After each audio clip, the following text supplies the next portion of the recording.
वर आलेलो आहोत आणि त्याच्यानंतर आता खाण्याचा प्लॅन झालेला आहे। मित आपण खायला जायचं, कुठे जायचं खायला? सगळे कार्यक्रम झाले आमच्या कॉलेजमध्ये आणि आम्हाला खूप भूक लागली आहे, कारण की शाळेत आम्हाला खाऊचे वाटप करायचे पण कॉलेजमध्ये केले नाही। अपेक्षेने कॉलेजमध्ये एक चॉकलेट देऊन आम्हाला बस केलेलं आहे, ते पण नाही दिलं। अपेक्षेने 50 रुपये खर्च करून फक्त चॉकलेट खायला कॉलेजला आलेलो, पण ते नाही दिलं। मग आता आम्ही कुठेतरी खायला चाललो। आता आम्ही बीचवर जाणार आहोत, सॉरी बीचवरनं आता निघालेलो आहे। आता कुठेतरी बघू, खायला जाणार आहोत।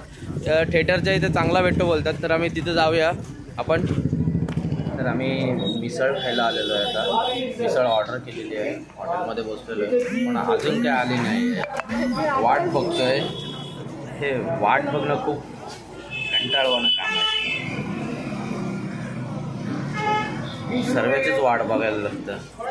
नोकरीची वाट बघा, छोकरीची वाट बघा, काय जेवणाची पण वाट बघायला लागते। आणि आता तर हॉटेलमध्ये गेल्यावर तर खूप वाट बघायला लागते। अख्खा आयुष्य आहे ना, असं मला वाटतं कधी कधी वाट बघूनच गेलेलं आहे। वेळेच्या नंतर मिसळ आलेली आहे। ही पहा मिसळ म्हणजे खूपच दिलेली आहे, एकदम म्हणजे पाहू शकता तुम्ही, एकदम म्हणजे हाय की नाही एकदम कमी आहे। आणि आता पाव दिलेला आहे, अजून एक पाव मिसळचे याचे बाकी आहे, येईल वाट पाहू। पण हा काय तो पण आला, पण आमचा एक माणूस गेलेला आहे, त्याशिवाय आम्ही खाऊ नाही शकत।